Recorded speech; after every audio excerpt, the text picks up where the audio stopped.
तो श्री नरवाहन नाम के एक व्यक्ति रहते थे वृंदावन के पास में, गांव में भय गांव, वहां पर रहते थे। उस गांव का नाम ही था भय गांव। भय गांव क्यों? बोले सब भयभीत खाते थे उससे। क्यों? निर्वाहन जी इतने क्रूर थे। वृंदावन का मूल उद्देश्य पहले, वहां श्री यमुना जी इतनी विशाल थी कि व्यापार के लिए लोग बड़े बड़े जहाज लेकर के वहां से आया करते थे। आगरा जाते, आगरा दिल्ली को जोड़ने वाली श्री यमुना जी थी, तो व्यापारी लोगों के लिए मार्ग था। वृंदावन तो महाराज क्या बताएं, अब कहने में थोड़ा आज संकुचित होता, पर डकैतों का गढ़ था।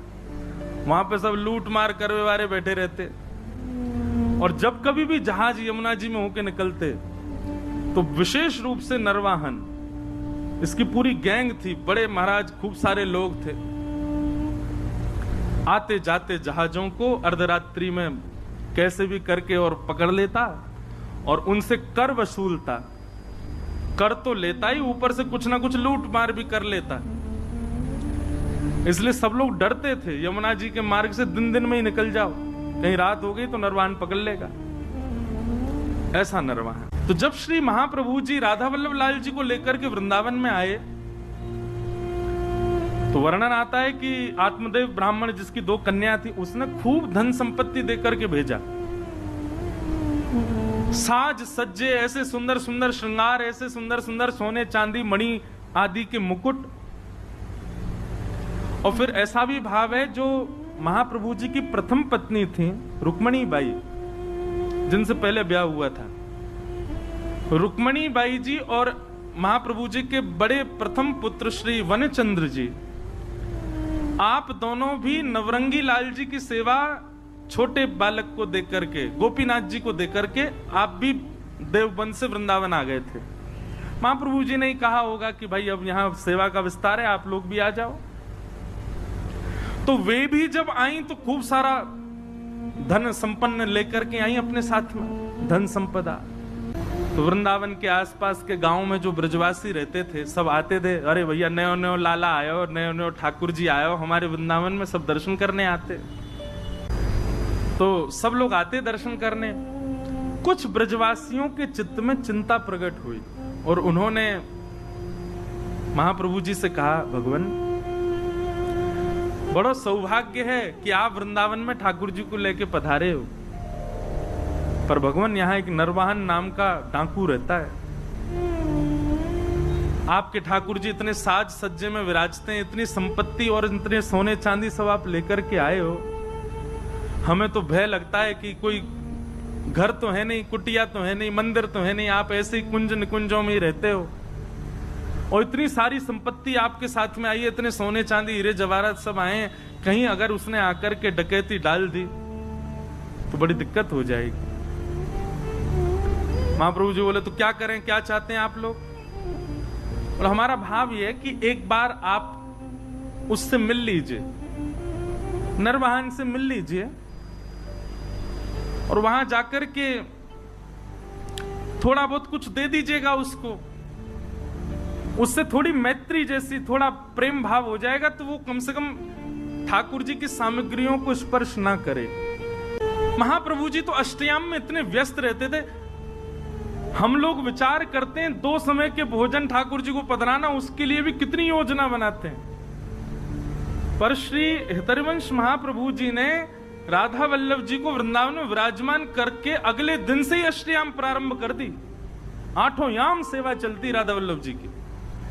ये भी विचार नहीं कि मंदिर नहीं है, व्यवस्था नहीं है, रसोई नहीं है, खुले में ही सब व्यवस्थित करके अष्टयाम सेवा हो ठाकुर जी की। ब्रजवासी सब संत भी आ गए, सबने कहा कि बोले नहीं ये निर्णय उचित है, आप नरवाहन से एक बार मिल लीजिए। महाप्रभु जी ने कह दिया, इनको निहारने के बाद, इनसे मिलने के बाद किसी और से मिलना पड़ेगा, हम नहीं जाएंगे। जब ये मिल गए तो अब और किससे क्या मिलना, और किसी से भय क्या खाना? ठाकुर जी हैं साथ में, राधा वल्लभ जी, इन पर भरोसा नहीं है हमें, सब मंगल करेंगे, हम नहीं मिलेंगे किसी से, हम तो सेवा से फुर्सत नहीं, हमको यहीं रहेंगे। खूब प्रयास किया, खूब सबने समझाया, पर महाप्रभु जी नहीं गए। नरवाहन को किसी ने जाकर के ये बात बताई। बोले ऐसे ऐसे ठाकुर जी आए हैं, और ठाकुर जी आए ये बड़ी बात नहीं है, ठाकुर जी के संग में खूब सारा सोना चांदी जवाहरात और महाराज खजाना आया है भर के। बोले अच्छा, और कहां पर? बोले वृंदावन में, वृंदावन में विराजते हैं। किसी ने यह भी कहा कि जो आचार्य उनको लेकर के आए ठाकुर जी को, उनसे किसी ने प्रस्ताव रखा कि वो आपके पास आके आपसे मिल लें, पर उन्होंने वह भी ठकरा दिया। बोले कि कौन नरवाहन, हम किसी से नहीं मिलेंगे। अब तो नरवाहन को चोट लगी। बोले अच्छा, हमसे मिलने से मना कर दिया? बोले हाँ। कहां पर है? बोले ऊंची ठौर मदनटेर, थोड़े ऊंचा टीला सा था, उस पर विराजते थे ठाकुर जी।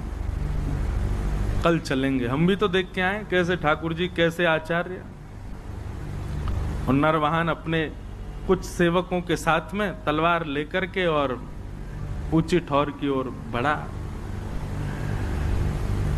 आहा, सुबह सुबह का समय है, मंगला आरती के पश्चात श्री राधा वल्लभ लाल जी का श्रृंगार करके हितरवंश महाप्रभु आचार्य चरण आसन पर विराजमान सन्मुख बैठ करके श्री ठाकुर जी को पद सुना रहे थे।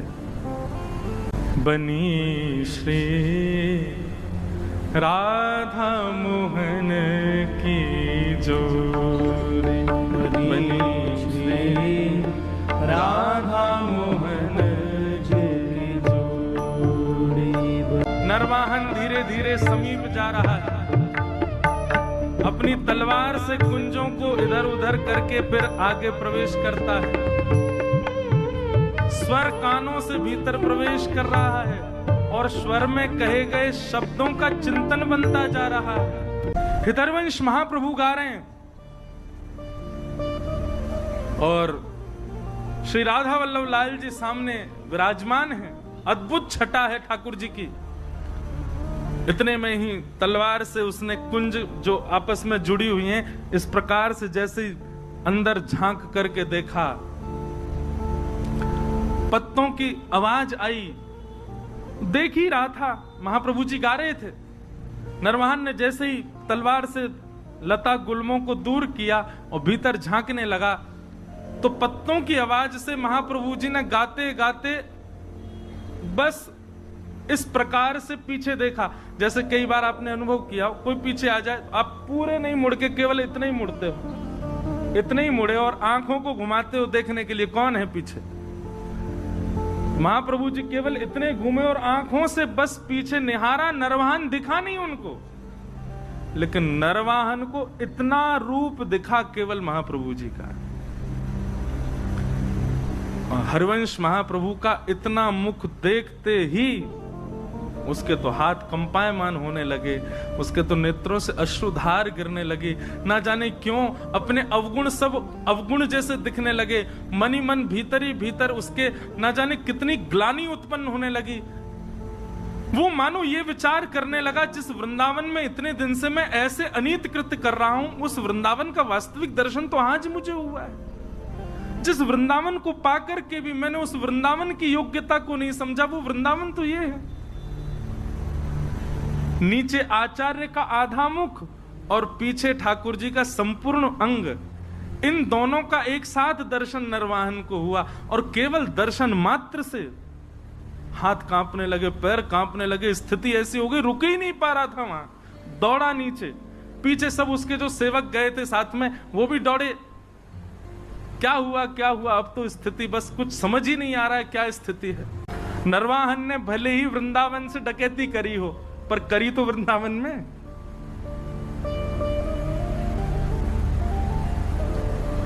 अब तो नरवाहन की स्थिति ये हो गई, तलवार वलवार तो सब दूर फेंक दी। विशाल स्वरूप था उसका, स्वरूप का वर्णन करते हैं कि देखते डर जाए आदमी, इतना खतरनाक था नरवाहन। लेकिन ऐसा दीन हो गया, अभी तक वो महाप्रभु जी से चर्चा भी नहीं हुई, कुछ सुना नहीं उसने। अगले क्षण से ही उसकी स्थिति ऐसी दीन बन गया। प्राण हरिवंश, जीवन हरिवंश, नित्य हरिवंश, हरिवंश हरिवंश हरिवंश हरिवंश, बस यही गाता रहता और लता कुंजों में पड़े पड़े रुदन करता रहता, अपने आप को कोसता। ऐसी आत्मग्लानि में चला गया। और केवल प्राण हरिवंश, जीवन हरिवंश, नित्य हरिवंश, बस हरिवंश हरिवंश हरिवंश, इसी भाव में ही रहता। आसपास के सब सेवक बेचारे तलवार लिए खड़े रहते, उसको देखते, देखा तो हमने भी, हम पे तो कुछ नहीं हुआ, इसको क्या हो गया। सरदार सरदार, उनको बोलो हरिवंश, गाओ हरिवंश, कहो हरिवंश, नाचो हरिवंश। बोले हरिवंश रोटी खिला जाएंगे? अरे अपना काम धंधा कैसे करना है अब? बोले सब हरिवंश, नित्य हरिवंश, बस हरिवंश हरिवंश हरिवंश, यही गाता रहता। जय जय राधा वल्लभ हित हरिवंश, श्री हरिवंश। साथ के सब लोगों ने सोचा, बोले भैया ट्रेंड तो हम हो ही गए इनके संग रह के, अब इनको रहने दो, हरिवंश जी की स्मृति, हम चलें अपना काम करें। उसी समय एक जैन व्यापारी आगरा से अपना कुछ सामान लेकर के बड़े जहाज में यमुना जी के रास्ते दिल्ली जा रहा था। तो नरवाहन के संग में रहने वाले सब लोगों ने योजना बनाई और उस जहाज को बीच में ही रोक लिया। उस जहाज पर भी करीब 200-250 लोग थे। उन सब लोगों ने मन में विचार किया, ये हमारा क्या बिगाड़ेंगे। वे भी लड़ने को नीचे आ गए, लेकिन नरवाहन की सेना बहुत थी और बड़े क्रूर थे सब, नहीं जीत पाए। तो पूरे जैन व्यापारी के जितने लोग थे सबको बंदी बना लिया, पूरे जहाज को जमुना जी में खड़ा करके और पकड़ करके जो भय गांव था वहीं उसका कारागृह था, जेल बना रखी थी उसने, वहीं ले जा करके और सबको बंदी बना दिया। सबको बंदी बना करके उन पर क्रूरता करने लगे, मारने लगे, पीटने लगे, उनको स्थिति खराब कर दी। क्यों? क्योंकि कर तो दिया नहीं, ऊपर से हम पे हाथापाई कर रहा है, जानता नहीं हम नरवाहन की सेना है। एक दासी रहती थी नरवाहन के यहाँ, वो नरवाहन जी के यहाँ जाती थी, नरवाहन जी को देखती तो अब तो बस कुंज में बैठे बैठे श्री हरिवंश, हित हरिवंश, प्राण हरिवंश, जीवन हरिवंश ऐसी गाते हैं। वे समझ गई थी स्थिति अब किस मोड़ में मुड़ चुकी है। वे जाती थी और हरिवंश जी का दर्शन और श्री राधा वल्लभ जी का दर्शन करके आती थी, तो वहां कुछ वैष्णव मिलकर के जय जय राधा वल्लभ हित हरिवंश कीर्तन करते थे। भय गांव में जिस कारागृह में सबको बंदी बनाया हुआ था, दासी वहां गई और वहां जाकर के देखा वो जैन व्यापारी बेचारा रो रहा था, मेरे छोटे छोटे बच्चे हैं, मेरा परिवार है, मैं तुमको कर दे दिया, सब ले लो, मेरा जहाज भी अपने पास रख लो, मुझे मुक्त कर दो। लेकिन वे लोग तो इतने क्रूर, तूने हम पे हमला किया क्यों? इसी बात से उसको मार रहे थे। रात्रि का समय हुआ, सब सो गए, तो वो दासी उस जैन व्यापारी के पास गई और उससे बोली, सुनो, अर्धरात्रि का समय है, मैं जैसे ही चली जाऊं यहां से, उसके बाद जोर जोर से जय जय राधा वल्लभ हित हरिवंश, जय जय राधा वल्लभ श्री हरिवंश, जय जय राधा वल्लभ श्री, इसका उद्घोष करना और सब मिलकर के एक साथ करना। और सुनो, कोई आकर के तुमसे पूछे ये क्या गा रहे हो, किसका नाम बोल रहे हो, तो कह देना हमारे इष्ट राधा वल्लभ हैं और हमारे गुरु हरिवंश जी हैं। और ध्यान रहे, जितनी ताकत तुम्हारे पास है उतनी ताकत से गाना। उसकी योजना ये थी कि आवाज नरवाहन को सुनाई दे। कारागृह में बंदी बने हुए जो सब व्यापारी थे, उस दासी के जाति सब चिल्लाने लगे, जय जय राधा वल्लभ हित हरिवंश, जय जय राधा वल्लभ श्री हरिवंश, जय जय राधा वल्लभ हित हरिवंश। आहा, ये स्वर सुनते ही मानो नरवाहन की स्थिति तो ऐसी हो गई कि जैसे प्यासे को जल पिला दिया हो, भूखे को पानी पिला दिया हो, जिसको नींद आ रही है उसको बिस्तर दे दिया हो, जिसको अत्यंत सुख की कामना हो, जिस सुख की कामना हो वो सुख दे दिया हो। नरवाहन तो आनंदित हो गए, आनंदित होकर के उठ करके ढूंढने लगे कहां से आ रहा है स्वर। सुनते सुनते जैसे पहुंचो, अपने कारागृह में पहुंच गए। कारागृह के भीतर जाकर के देखा तो सब बंदी बने हुए हैं, वही गा रहे हैं, जय जय राधा वल्लभ हित हरिवंश, जय जय राधा वल्लभ श्री हरिवंश। नरवाहन ने जाकर, अरे भैया सुनो, कौन हो तुम लोग और ये क्या गा रहे हो?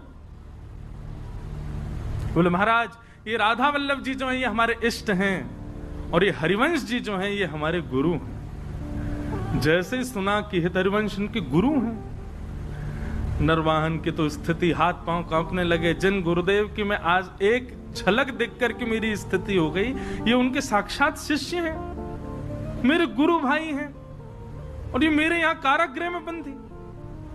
तुरंत बुलाया, बोले खोलो, अभी चरण पढ़ो, इनके चरणों में दंडवत प्रणाम करो। अपने सारे जो भी उसके सहपाठी सबको बोला इनके चरणों में प्रणाम करो।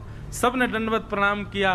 नरवाहन तो महाराज लेट करके उनके चरणों को अंक में भर के रुदन करने लगे। बोले भगवान आप मेरे गुरु भाई हैं, मेरे लोगों ने आपको प्रताड़ित किया, उसके लिए मुझे क्षमा कर दो। मुझे बस ऐसी प्रार्थना है कि श्री राधा वल्लभ लाल जी, श्री गुरुदेव भगवान मुझे स्वीकार कर लें, बस और मुझे कुछ नहीं चाहिए, आप कृपा करो भगवान। और ऐसा कहते हुए उन व्यापारियों को छोड़ दिया। जैन व्यापारी मन में विचार करने लगा, तो कौन है ये राधा वल्लभ, कौन है हरिवंश? जानता ही नहीं है, वो मुक्त हो गए उनके नाम से। भाई जिनकी वजह से जीवन मिला, एक बार देख तो चले उनको। पूछते पूछते पहुंच गए ऊंची ठौर, श्री राधा वल्लभ लाल जी का दर्शन किया। पूछने लगे, बोले भगवान वो हरिवंश जी कहाँ हैं? बोले वो वहां बैठे कुंज में। गए, जाकर के प्रणाम किया, सब अपनी बात बताई। मैं तो एक व्यापारी था महाराज, यहां से निकल रहा था, लूट लिया लोगों ने। दासी ने रात में आकर के मुझे बताया ऐसा ऐसा गाओ, पूछे तो कह देना इष्ट राधा वल्लभ गुरु हरिवंश। हमने तो बता दिया। एक तगड़ा सा आदमी, बड़ा विशाल विकराल उसका स्वरूप, महाराज दिल्ली तक लोग कांपते हैं उसके नाम से।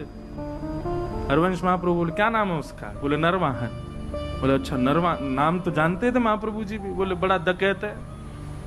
बोले महाराज उसने जैसे ही आपका नाम सुना नतमस्तक हो गया, राधा वल्लभ जी का नाम सुना रुदन करने लगा, चरणों में गिर करके खूब उसने प्रार्थना करी। बस यही कह रहा था कि गुरुदेव भगवान स्वीकार कर लें, राधा वल्लभ जी स्वीकार कर लें। जैसे ये भावना उसकी सुनी महाप्रभु जी ने देखा तो राधा वल्लभ जी की ओर जैसे ही देखा तो राधा वल्लभ जी खड़े तो सीधे थे, देख यहीं रहे थे, बातों को ही सुनने थे। और जैसे ही महाप्रभु जी ने देखा उन्होंने तुरंत अपनी नजर सीधी कर ली। महाप्रभु जी समझ गए, ओहो इनको कृपा करनी है। वाह जय जय, बड़ी कृपा आपकी है। एक डकैत को ऐसी दृष्टि डाली कि वो पूरा बदल गया, सब उसकी स्वीकार। ठीक है, महाप्रभु जी ने भी भाव बनाया, आएगा तो अब उसको दीक्षा दे देंगे हम। नरवाहन बहुत मनी मन विचार करता कैसे जाऊं, लेकिन आज उसने थोड़ा साहस किया कि एक बार चल के ऊंची ठौर पर दर्शन तो करूं। कैसे हैं ठाकुर जी? पहुंच गया।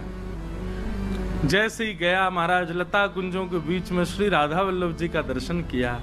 राधा वल्लभ जी का दर्शन करके आनंद निमग्न नेत्रों से अविरल अश्रुधार गिरने लगी, आनंदित हो गया। और जैसे ही हरिवंश महाप्रभु सामने आए, उनका दर्शन करके तो जो स्थिति हुई, कई लोगों के मन में आ सकती है भावना कि बताओ आप महाराज जी कथा में ऐसी बात बता रहे हैं, ठाकुर जी को देख करके तो केवल उसको कंपन होता है, आचार्य को देख करके तो वो पूरा ही ऐसे। बोले आप आचार्य को आचार्य प्रधान हैं, क्योंकि आपके लिए वो भगवान और वो केवल आचार्य हैं, पर जिसके साथ ये घटना घट रही है उसके लिए ठाकुर जी भगवान है, ठाकुर जी स्थिर ठाकुर जी हैं, स्थूल ठाकुर जी हैं, पर आचार्य उसके लिए चलते फिरते राधा वल्लभ हैं। आचार्य उनके लिए चलते फिरते राधा मोहन हैं। आचार्य चरण उनके लिए चलते फिरते साक्षात श्री जी के स्वरूप हैं। इसलिए ऐसी स्थिति आचार्य को देख करके हो रही है। वहां मानव बुद्धि मत रखिए। हरिवंश महाप्रभु आए, नरवाहन को देखा, देखते ही अपने हृदय से लगा लिया, हृदय से लगाया, हृदय से लगा करके और फिर राधा वल्लभ जी का दर्शन कराया। निहारो इनको, भाव से निहारो। क्या अनुभव हो रहा है नरवाहन? बोले बहुत सुखद अनुभव। बोले ही नहीं पा रहा नरवाहन। राधा वल्लभ जी के सन्मुख विराजमान करके नरवाहन को गुरु मंत्र प्रदान किया, निज मंत्र प्रदान करके उसको दीक्षा प्रदान कर